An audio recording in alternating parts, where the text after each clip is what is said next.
हाय दोस्तों, welcome to back my channel. मैं ये कहानी का भाग 11वां लेकर आई हूँ। तो हम बिना देरी के स्टोरी स्टार्ट करते हैं।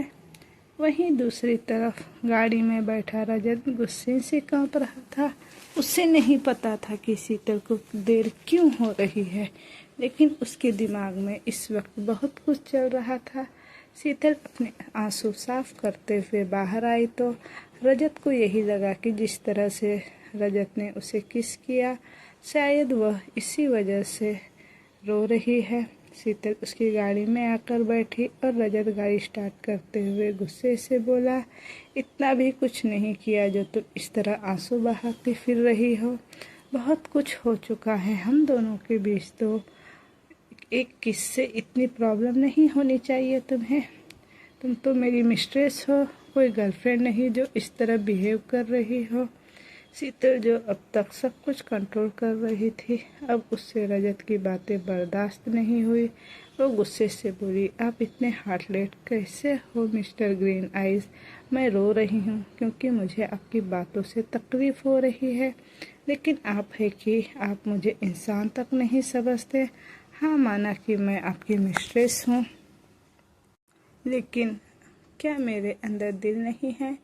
मुझे दर्द नहीं होता आपकी बातों से? आप कुछ भी बोलते हैं, कुछ भी करते हैं, एक बार भी नहीं सोचते कि सामने वाले को कैसा फील हो रहा होगा।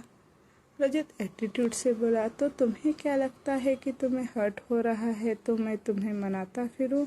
तुम्हें एक गर्लफ्रेंड का ट्रीटमेंट चाहिए। तुम्हें पूछूं कि ओ बेबी, मुझसे मिस्टेक हो गई, तो क्या अब मैं तुम्हें डेट पर लेकर चलूं या फिर तुम्हें शॉपिंग पर लेकर चलूं?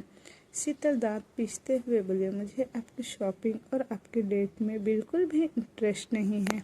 मैं आपकी मिस्ट्रेस और पर्सनल असिस्टेंट हूँ, तो अब जो हमारे बीच बात हो रही है उन बातों का कोई मतलब नहीं। मुझे ऑफिस रिलेटेड आपसे काम होगा तो मैं आपसे बात करूँगी, और जब हम घर पर होंगे तब मैं आपके मिस्ट्रेस का काम करूँगी। मैं आपको खुद के करीब आने से मना नहीं करूँगी, लेकिन इसके अलावा अब मुझे आपसे कोई बात नहीं करनी। उसकी बातें सुनते हुए रजत हैरानी से उसे देख रहा था। आज उसने पहली बार शीतल को अपने सामने इस तरह बोलते हुए देखा था, लेकिन वो फिर से एटीट्यूड से बोला, तो मैं भी तुमसे बात करने के लिए मरा नहीं जा रहा हूँ, तुम खुद मेरे पास आओगी। इतना बोलकर रजत ने गाड़ी आगे बढ़ा दी। शीतल ने रजत की तरफ देखा। उसे बुरा लग रहा था कि उसने रजत से इस तरह से बात क्यों की, लेकिन उसे सच में बहुत गुस्सा आ रहा था। वो चुपचाप गाड़ी की सीट पर बैठी रही। कुछ देर बाद ही उनकी गाड़ी एक बिल्डिंग के बाहर रुकी। वो बिल्डिंग देखने में किसी स्कूल और हॉस्टल की तरह लग रही थी। वहाँ पर गाड़ी रुकते देख शीतल हैरानी से थी, लेकिन रजत से कुछ नहीं कहा। रजत बिना उसे कुछ कहे ही गाड़ी से बाहर निकला और उस बिल्डिंग के अंदर चला गया। शीतल बस उसे जाता देखती रह गई। वह मुंह बनाते हुए बोली, ये सही है, अगर मैं बात नहीं कर रही तो क्या इनका तो इतना भी नहीं बताएंगे कि कहाँ जा रहे हैं और कहाँ नहीं। मुझे यूँ अकेला रास्ते में छोड़ गए। बस यही तो बात है मिस्टर ग्रीन आइज की। आपको सच में नहीं दिखता कि आपकी बेरुखी मुझे कितनी तकलीफ़ देती है। मैं जानती हूँ मुझे ये तकलीफ़ नहीं होनी चाहिए, मुझे आपसे कोई उम्मीद नहीं रखनी चाहिए, लेकिन मैं क्या करूँ, मुझे कुछ समझ नहीं आ रहा है। मैं आपसे क्यों उम्मीद कर रही हूँ। बोलते हुए उसने अपने आंसू साफ कर रही थी। वहीं दूसरी तरफ रजत तेज कदमों के साथ उस बिल्डिंग के अंदर आया, जिसका नाम था द लिटिल गार्डन। रजत ने स्वीटी को यहाँ पर इस प्लेवे कम हॉस्टल में छोड़ा हुआ था।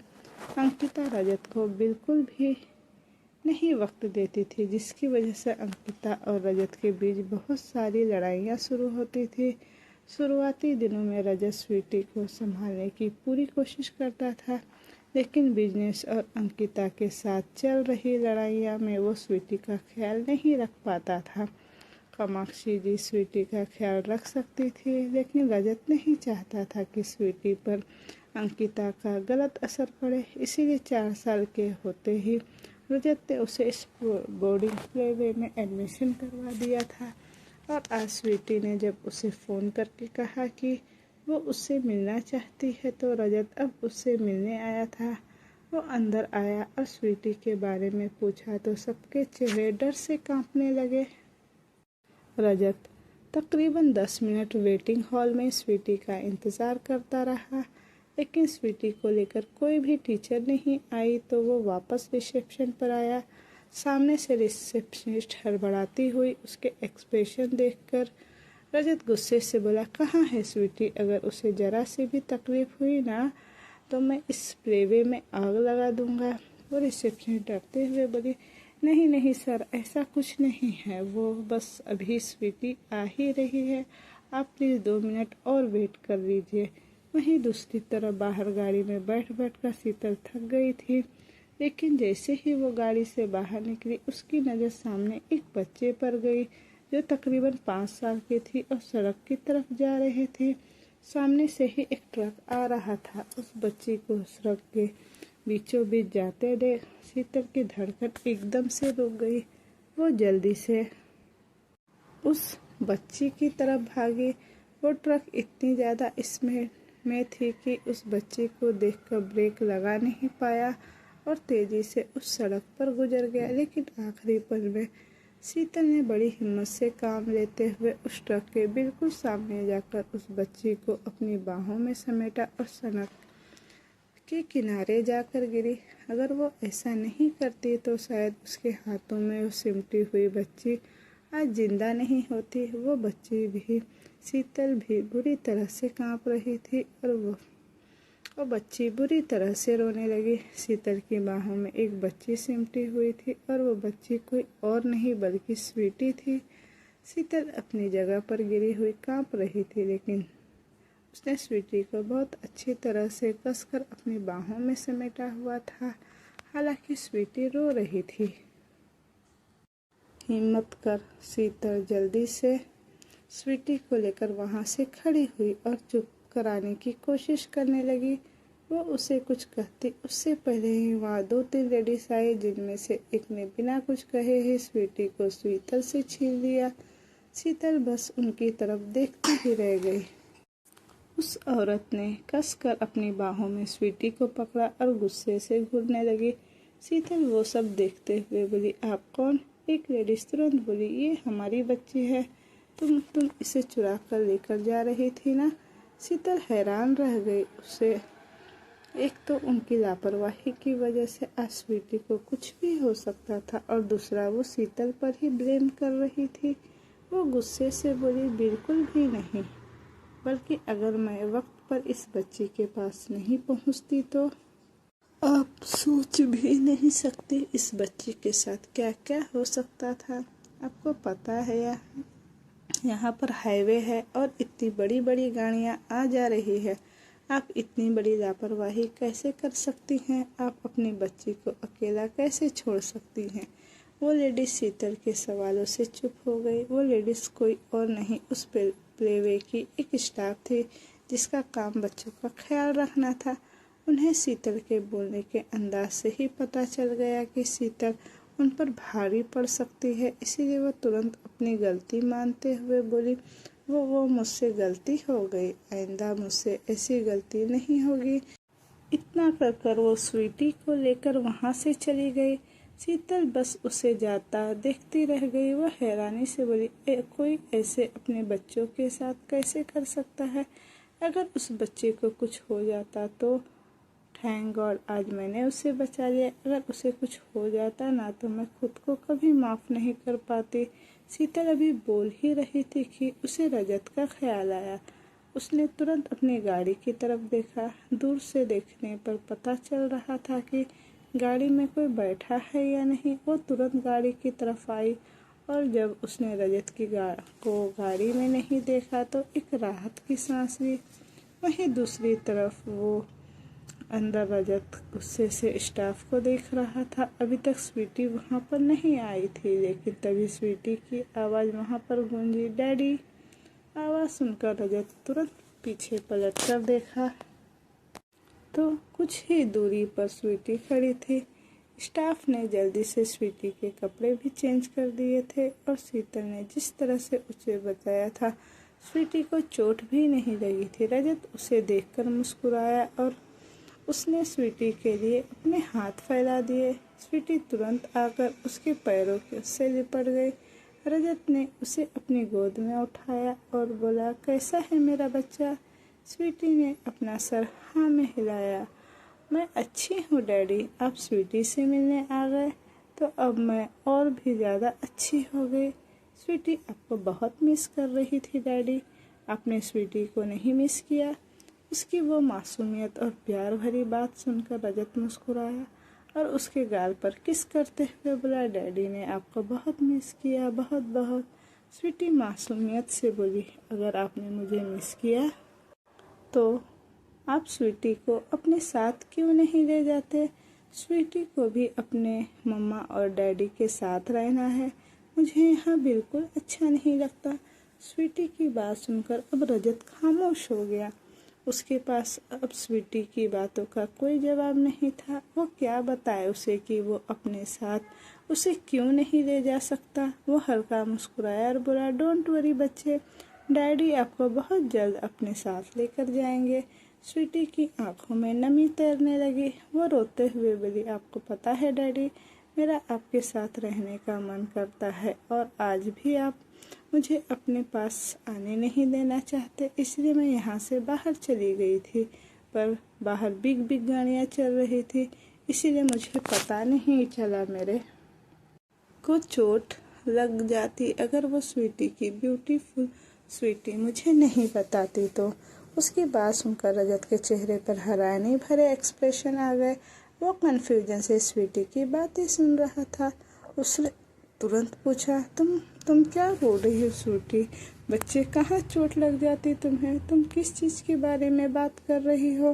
लेकिन स्वीटी कोई जवाब देती उससे पहले ही स्टाफ के एक मेंबर वहाँ पर आई और रजत की तरफ देखते हुए बोली, सॉरी मिस्टर भोसले, लेकिन मीटिंग का टाइम पूरा हो चुका है। आपको तो पता है कि हमारे कुछ रूल्स हैं। हम ज़्यादा देर एक बच्चे के पेरेंट्स की मीटिंग अलाउड नहीं कर सकते। रजत ने स्वीटी की तरफ देखा। फिलहाल उसका स्वीटी को छोड़कर जाने का तो बिल्कुल मन नहीं था, लेकिन उसके पास कोई ऑप्शन नहीं था। उसने बड़े ही प्यार से स्वीटी का माथा चूमा और बोला, सॉरी बच्चे, अभी डैडी जा रहे हैं, लेकिन आई प्रॉमिस मैं बहुत जल्द आपको दोबारा मिलने आऊँगा और तब मैं आपको अपने साथ घर लेकर जाऊँगा। हम कहीं घूमने चलेंगे। घर घूमने के नाम से ही मुस्कुराने लगी और रजत के गले में कसकर अपनी बाहें लपेटते हुए, अब जल्दी आना डैडी, मुझसे ज़्यादा वेट नहीं होता। स्वीटी को आपकी बहुत याद आती है और स्वीटी आपसे बहुत प्यार करती है। बोलकर उसने रजत के गालों को चूम लिया। रजत हल्का सा मुस्कुराया। उसने स्वीटी को नीचे छोड़ दिया तो स्टाफ मेंबर स्वीटी को वहाँ से लेकर चली गई, लेकिन रजत के दिमाग में अभी भी स्वीटी की बातें चल रही थी। वो वापस मैनेजमेंट एरिया में आया और वहाँ पर खड़ी स्टाफ मेंबर को घूरते हुए बोला, अभी अभी स्वीटी ने कहा कि उसे चोट लग जाती। वो कुछ बड़ी बड़ी गाड़ियों का जिक्र कर रही थी। आप लोग उसे कहीं बाहर लेकर गए थे? उसकी सवाल से स्टाफ मेंबर हड़बड़ा गया और बोला, नहीं नहीं, बिल्कुल भी नहीं, कोई भी एक्सीडेंट नहीं हुआ। एक्सीडेंट का नाम सुनकर रजत की तो आंखें बड़ी हो गई, लेकिन तभी वहाँ पर एक स्टाफ मेंबर आई और बोली, वो क्या है ना, हम सभी बच्चों को ट्रैफिक रूल्स सिखा रहे थे, तो शायद उन्हीं की वजह से स्वीटी ऐसी बातें कर रही थी। हमने सब बच्चों को ट्रैफिक रूल्स और एक्सीडेंट से हम क्या प्रिकॉशन ले सकते हैं वो सब डिटेल से समझा रहे थे, तो शायद स्वीटी पर उन सब बातों का असर है। आप फिक्र मत कीजिए मिस्टर रजत, स्वीटी हमारे साथ बिल्कुल सेफ है। अब जाकर रजत को थोड़ी राहत मिली। उसने अपना सर हाँ में हिलाया और वहाँ से निकल गया। बाहर गाड़ी में बैठी शीतल रजत का इंतजार कर रही थी। रजत जाकर गाड़ी में बैठा और गाड़ी स्टार्ट कर वहाँ से निकल गया। शीतल ने अब तक खुद को बिल्कुल नॉर्मल किया था। वो रजत को ये सब बताना ही नहीं चाहती थी, क्योंकि रजत को बताने का कोई फ़ायदा नहीं था। उसे कौन सा उसकी फिक्र थी। उसने अपने हाथ में लगी चोट की तरफ देखा जो स्वीटी को बचाते वक्त लगी थी। उस चोट को देखते हुए मन ही मन में बोली, काश रोहन होता तो उन्हें कम से कम इतनी तो फिक्र होती कि मुझे चोट लगी है, मेरी चोट पर दवा लगाता वो। लेकिन अब तो मैं किसी से उम्मीद भी नहीं कर सकती। इतना बोलकर उसने अपनी उंगली से अपने आंसू साफ किए। वहीं दूसरी तरफ रजत ने कुछ ही देर में गाड़ी फार्म हाउस की पार्किंग एरिया में रोकी। शीतल हैरानी से रजत की तरफ देखते हुए बोली, हमें वापस ऑफिस नहीं जाना क्या? रजत गुस्से से बोला, अब तुम मुझे बताओगी मुझे कब ऑफिस जाना है और कब फार्म हाउस वापस आना है? शीतल मुंह बनाते हुए बोली, आप कभी आराम से बात नहीं कर सकते क्या? मैंने तो सिर्फ पूछा ना। रजत एटीट्यूड से बोला, तुम्हें पता है जिन सवालों के जवाब नहीं मिलेंगे वो सवाल पूछती ही क्यों हो? इतना बोलकर रजत गाड़ी से बाहर निकल गया और तेज कदमों के साथ फार्म हाउस के अंदर आया। शीतल बस मुंह बनाते हुए उसे जाता देख रही थी। वो भी उसके पीछे पीछे फार्म हाउस के अंदर आई। देखा कि बालकनी में आकर रजत सिगरेट पी रहा था। वो रजत के सामने आकर खड़ी हुई और व्यंग से बोली, मुझे नहीं पता था कि ये सिगरेट पीना आपके लिए इतना ज़रूरी है कि आप स्पेशली यहाँ पर आएंगे और सिगरेट पिएंगे। जैसी आपकी मर्जी। इतना कहकर शीतल वहाँ से जाने लगी, लेकिन अगले ही पल रजत ने कसकर उसका हाथ पकड़ा और उसे पीछे कर खींच दिया। शीतल की दर्द से चीख निकल गई। रजत ने उस जगह पर अपना हाथ रखा था जहाँ पर शीतल को चोट लगी थी। रजत गुस्से से कांपते हुए बोला, जब मेरा मूड खराब हो ना तो मेरे सामने अपनी जुबान मत चलाया करो। कहीं ऐसा ना हो किसी दिन मैं तुम्हारी जुबान काट कर फेंक दूँ। उसकी बात सुनकर शीतल हैरानी से उसकी तरफ देखती ही रह गई। वो हल्का सा व्यंग से बोली, हाँ, जब आपके सामने मेरी ही कोई वैल्यू नहीं तो मेरी जुबान की ही क्या वैल्यू होगी? मिस्टर ग्रीन आइस, मैं माफ़ी मांगती हूँ आपसे। मैंने आपसे कुछ कहा, आइंदा मैं आपसे कुछ भी नहीं कहूँगी। उसे सरकास्टिक वे में बात करते देख रजत का गुस्सा और भी ज़्यादा बढ़ गया। वह स्वीटी की वजह से डिस्टर्ब था। उसे खुद को इस बात पर गिल्ट फील होता जा रहा था कि वो स्वीटी को भी बचपन नहीं दे पा रहा था जो उसे देना चाहिए था, और इस वक्त ये बात उसे हद से ज़्यादा डिस्टर्ब कर रही थी। और ऊपर से शीतल की कही उन सब बातों से उसे और भी ज़्यादा इरिटेट कर रही थी। उसने अपनी बाहों को और भी ज़्यादा कसकर मरोड़ा और बोला, मेरी नज़रों से दफ़ा हो जा, वरना सच बता रहा हूँ मैं तुम्हारा मुंह तोड़ दूंगा।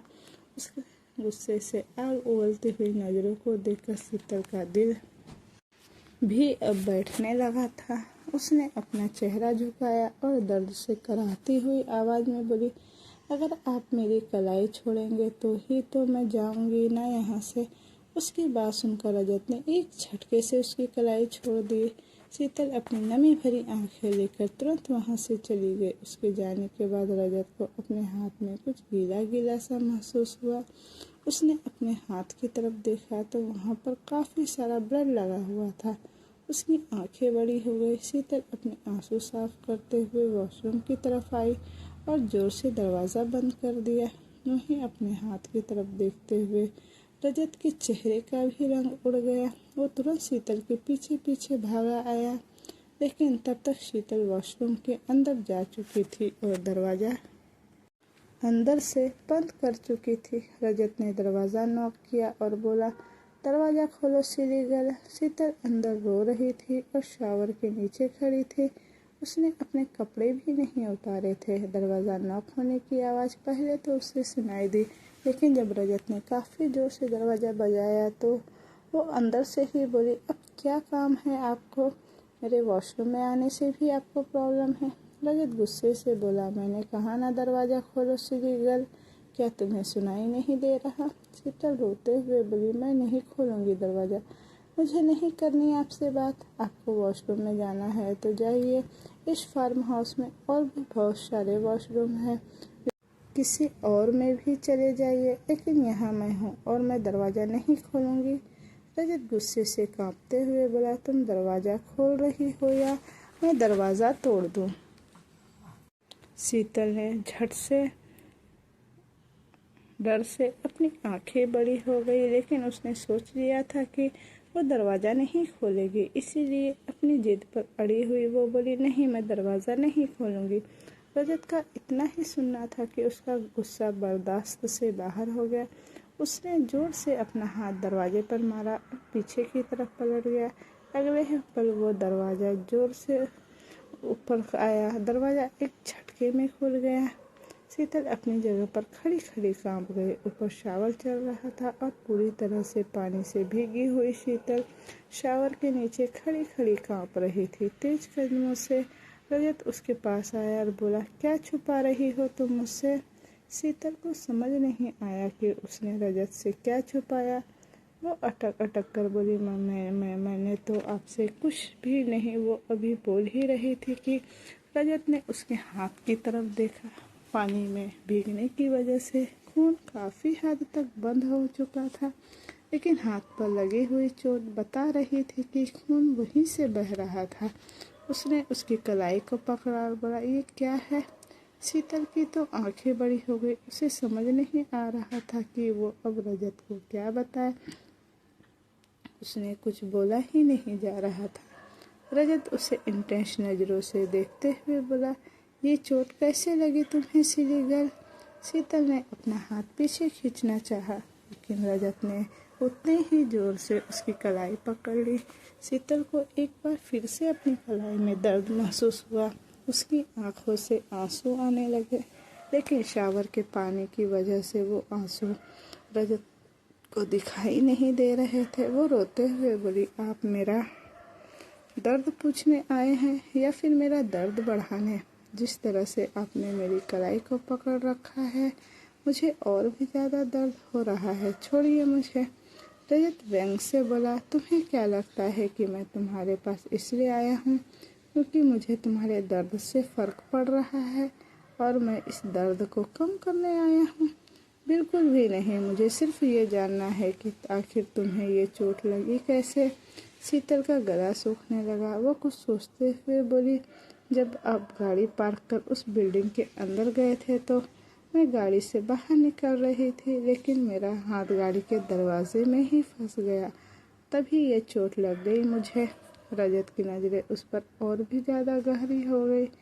हालांकि उस चोट को देखकर साफ साफ पता चल रहा था कि वो चोट कैसे लगी, लेकिन फिर भी उसे शीतल की बातों पर शक हो रहा था।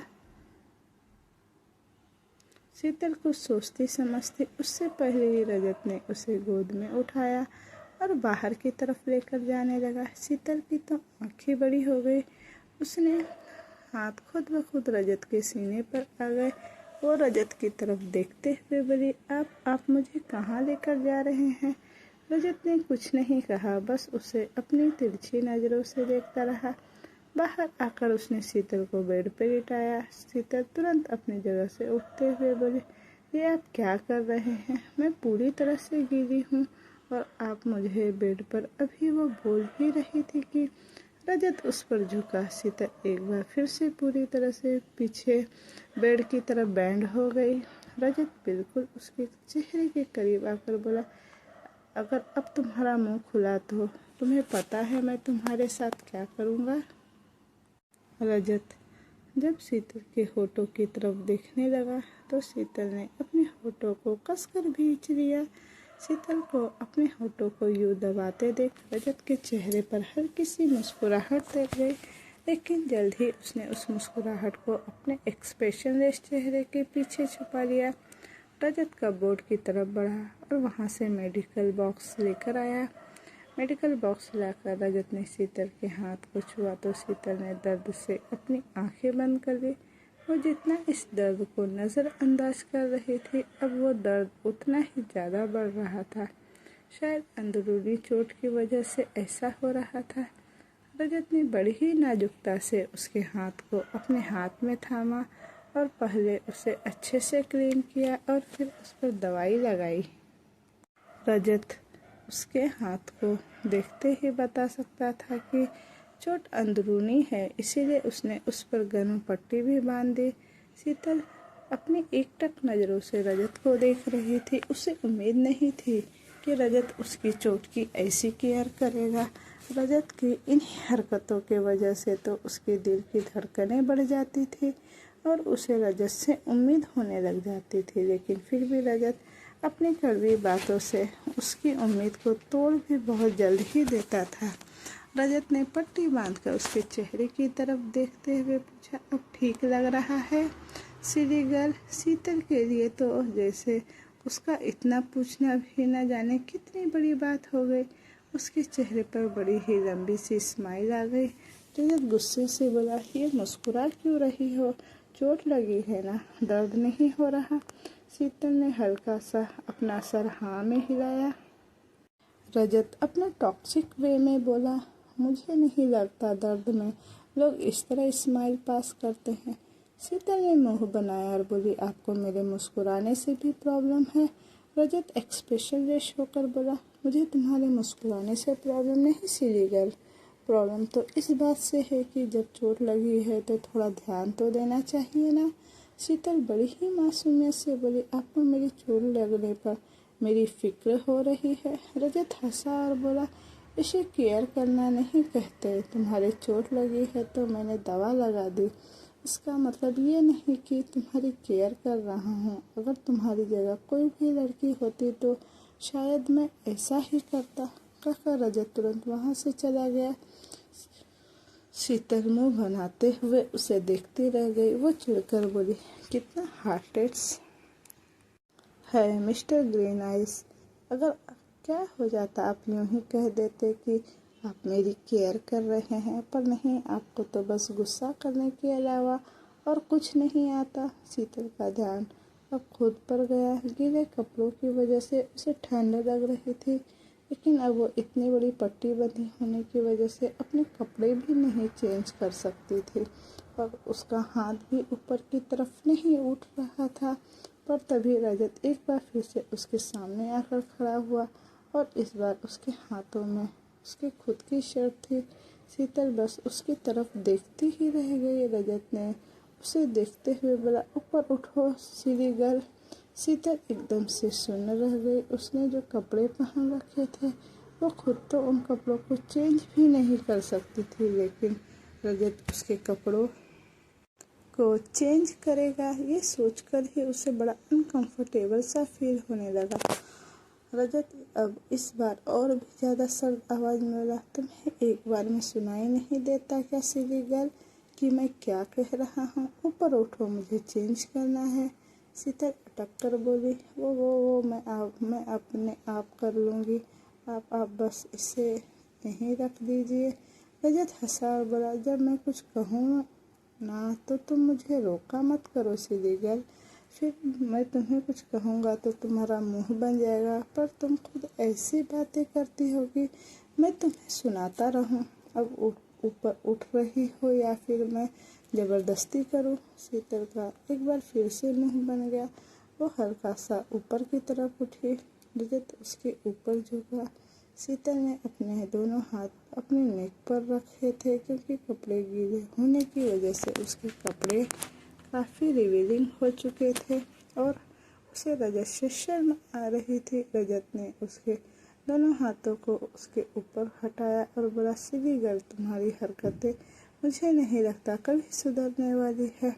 जिस तरह से तुम छुपाने की कोशिश करती हो ना, मेरा मन तुम्हें और भी ज़्यादा देखने का करता है। अब तुम्हें पता है मैं अपने डिजायर्स पर कंट्रोल नहीं कर सकता।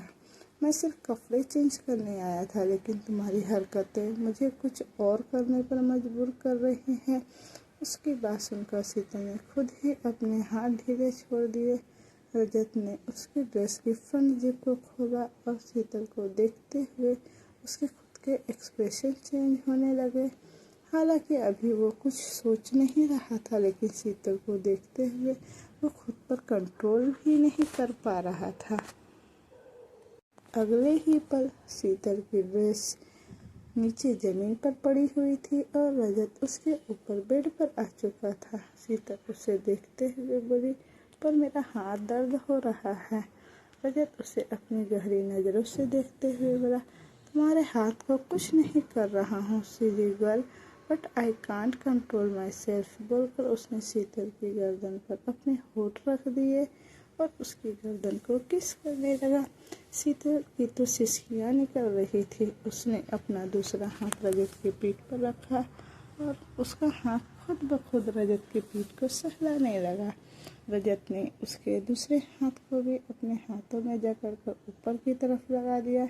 शीतल सिसकियाँ लेते हुए बोली, हमें पार्टी में भी तो जाना है ना मिस्टर ग्रीन आइस। रजत ने उसे सर्द नज़रों से देखा और बोला, अब अगर तुमने मुझे डिस्टर्ब किया ना सिली गर्ल, तो तुम बहुत पछताने वाली हुई हो, and you know what I mean.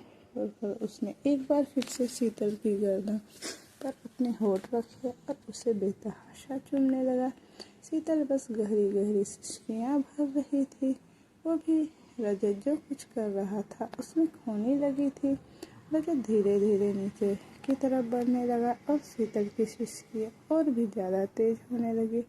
एक तरफ उसका हाथ दर्द कर रहा था और दूसरी तरफ रजत उसे पूरी तरह रेस्ट कर रहा था।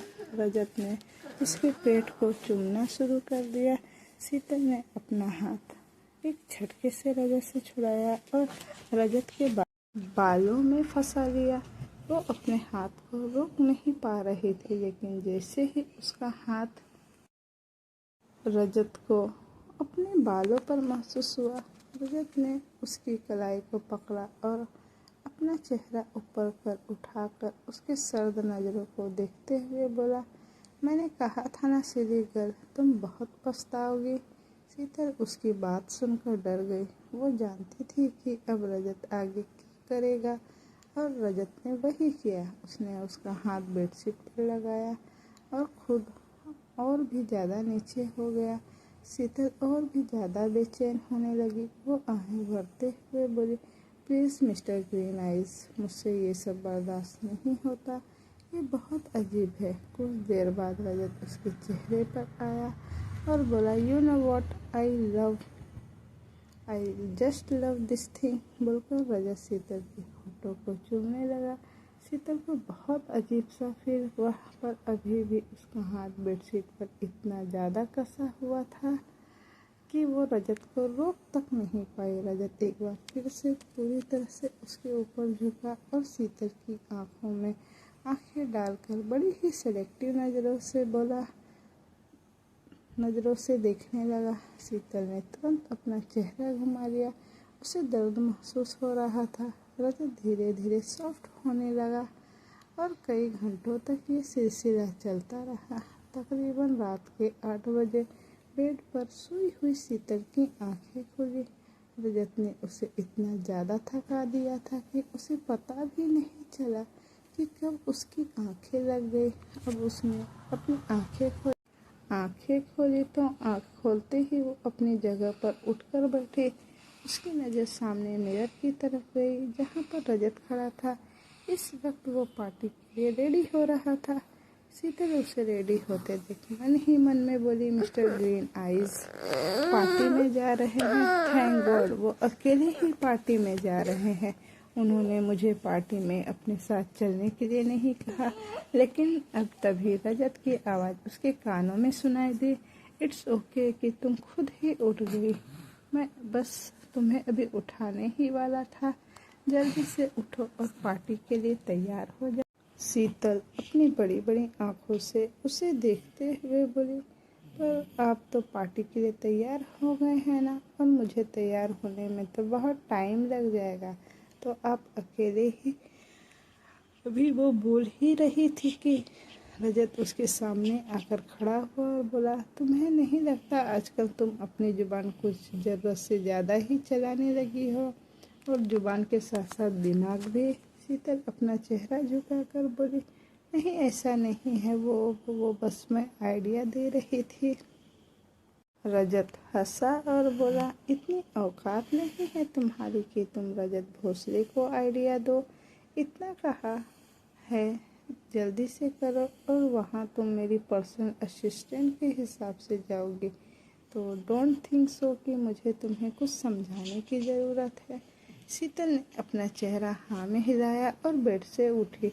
उठते टाइम उसने अपना हाथ बेड पर रखा तो जोर से उसकी दर्द से आह निकल गई। रजत एक्सप्रेशन लेस होकर बोला, इतनी भी चोट नहीं लगी है कि अब एक ही चोट को लेकर बैठी रहोगी। माना एक डेलिकेट फ्लावर की तरह तुम हो, लेकिन ओनली ऑन बेड। अब जाओ, जल्दी से रेडी हो जाओ। शीतल की आंखों में नमी तैर गई। वो उठकर वॉशरूम की तरफ आई और वॉशरूम के अंदर जाकर वॉशरूम के नीचे खड़ी हो गई। उसकी आंखों से आंसू खुद ब खुद बह रहे थे। वो रोते हुए बोली, जब तक ऐसे ही ट्रीट करना था तो पहले प्यार से क्यों ट्रीट किया? तब तो ऐसे दिखा रहे थे कि जैसे मेरी चोट से आपको बहुत फ़र्क पड़ता है, लेकिन अब एक ही पल में ऐसे दिखाने लगे कि बेशक से मुझे कुछ भी हो जाए आपको तो कोई फ़र्क नहीं पड़ेगा।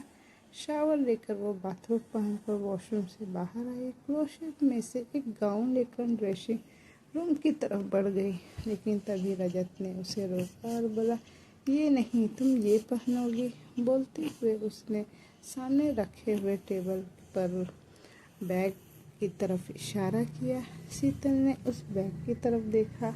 वो अपने हाथ में पकड़े हुए गाउन की तरफ देखते हुए बोली, लेकिन ये गाउन ठीक तो है। आई में इस गाउन में क्या प्रॉब्लम है?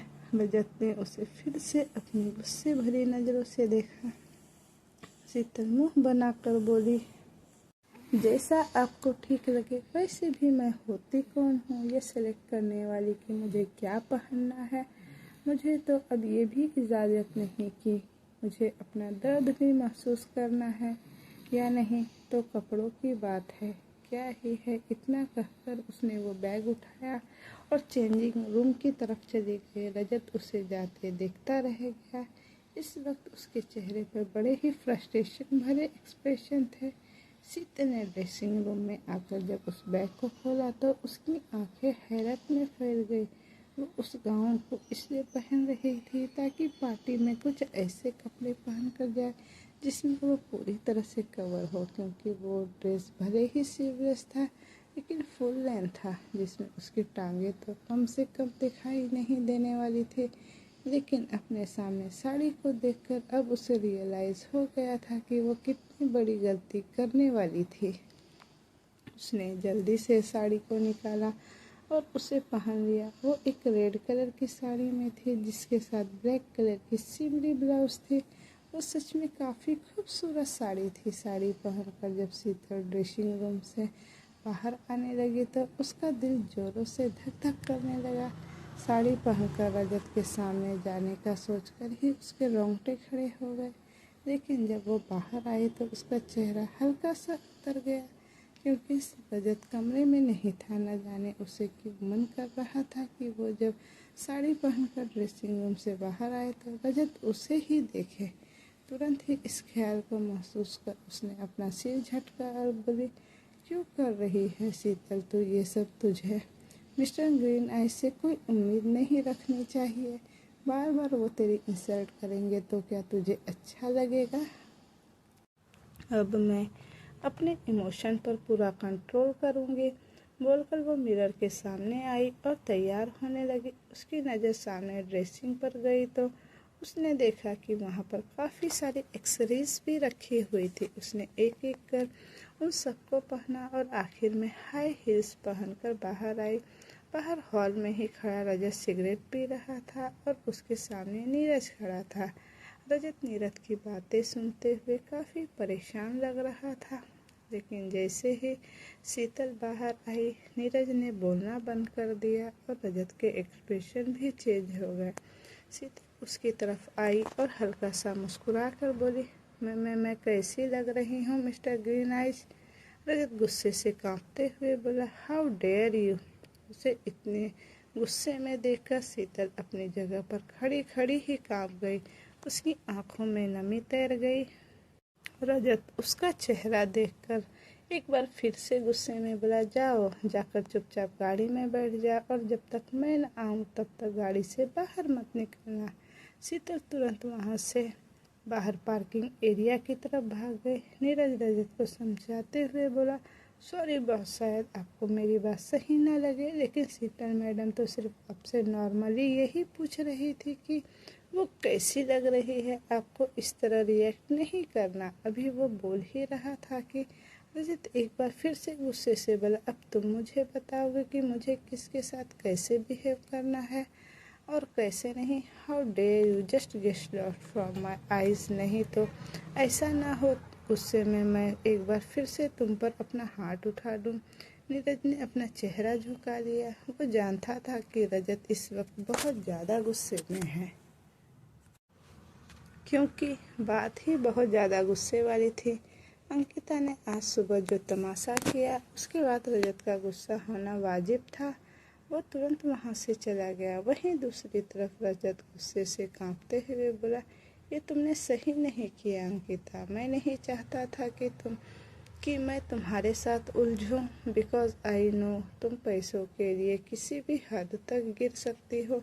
लेकिन अब अगर तुमने मुझसे उलझना ही है तो लेट्स बिगिन द गेम। रोती हुई शीतल गाड़ी में बैठी रजत का इंतज़ार कर रही थी। वो अपने आंसू पोंछते हुए बोली, मेरी ही गलती है जो मैंने मिस्टर ग्रीन आइज से पूछा कि मैं कैसी लग रही हूँ।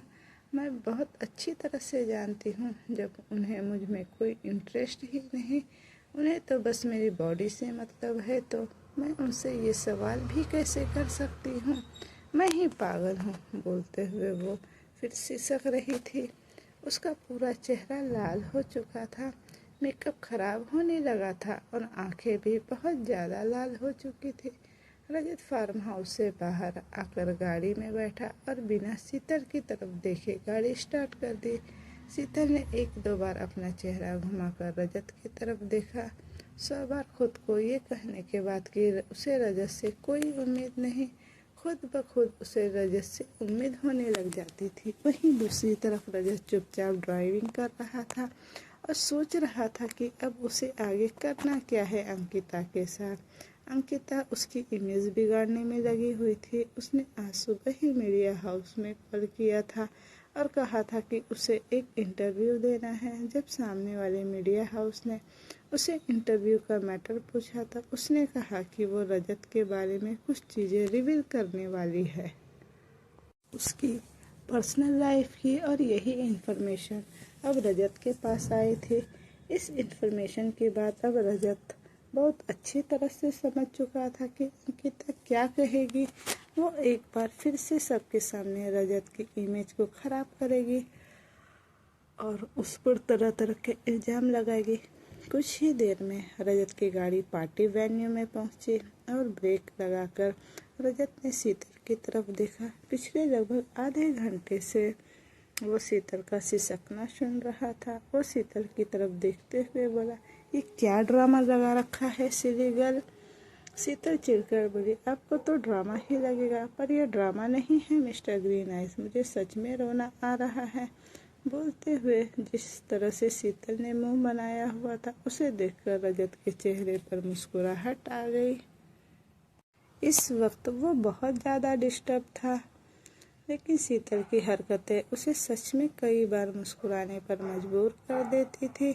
उसने खुद को नॉर्मल किया और बोला, अच्छा ठीक है, ड्रामा नहीं है तो बताओ रो क्यों रही हो। शीतल चिढ़कर बोली, मुझे कुछ नहीं बताना, मुझे तो आपसे बात भी नहीं करनी और मैंने खुद से प्रॉमिस किया है कि मैं आपसे बात नहीं करूँगी और मुझे वो प्रॉमिस नहीं तोड़ना। रजत हंसा और बोला, लेकिन तुमने तो वो प्रॉमिस पहले ही तोड़ दिया। शीतल हैरानी से उसकी तरफ देखी और बोली, लेकिन मैंने कब अपना प्रॉमिस तोड़ा, मैंने तो आपसे बात ही नहीं की। रजत बिल्कुल नॉर्मल होकर बोला, अच्छा ये बताओ अब तुम्हारी चोट ठीक है। शीतल ने अपने हाथ की तरफ देखा और बोली, हाँ ठीक है, लेकिन थोड़ा दर्द हो रहा है। पर आपको क्या क्या आपको कौन सा मेरे दर्द से फ़र्क पड़ता है। मेरे हाथ दर्द हो रहा है, लेकिन आपको तो बस अपनी डिज़ायर। वो बोलते बोलते ही चुप हो गई थी। वही रजत के चेहरे की भौहें तन चुकी थी। वो एक्सप्रेशन लेस होकर बोला, ये बात तुम पर अच्छी तरह से जान लो सिली गर्ल कि मैं अपने डिज़ायर्स पर कंट्रोल नहीं कर सकता, और अब तुम मुझे वो सब याद मत दिला, वरना मैं इस गाड़ी में ही शुरू हो जाऊंगा और तुम मुझे रोक भी नहीं पाओगी। शीतल की आंखें बड़ी हो गई। रजत हंसा और बोला, अब तो तुम्हें कन्फर्म हो गया ना कि तुम पिछले 10 मिनट से मुझसे बात कर रही हो। तुम अपना प्रॉमिस तोड़ चुकी हो, तो अब बताओ रो क्यों रही हो। शीतल को रियलाइज़ हुआ कि हाँ, वो सच में कब से रजत से बात कर रही है। वो मुंह बनाते हुए बोली, मुझे रोना आ रहा है, मैं जानबूझकर नहीं रो रही। तो दोस्तों, ये कहानी अब मैं यहीं तक रहने देती हूँ। इसका नेक्स्ट पार्ट मैं जल्द ही लेकर आऊँगी। तो दोस्तों, अगर आपको इसी तरह की कहानी चाहिए तो मेरे चैनल को लाइक शेयर और सब्सक्राइब ज़रूर कीजिएगा।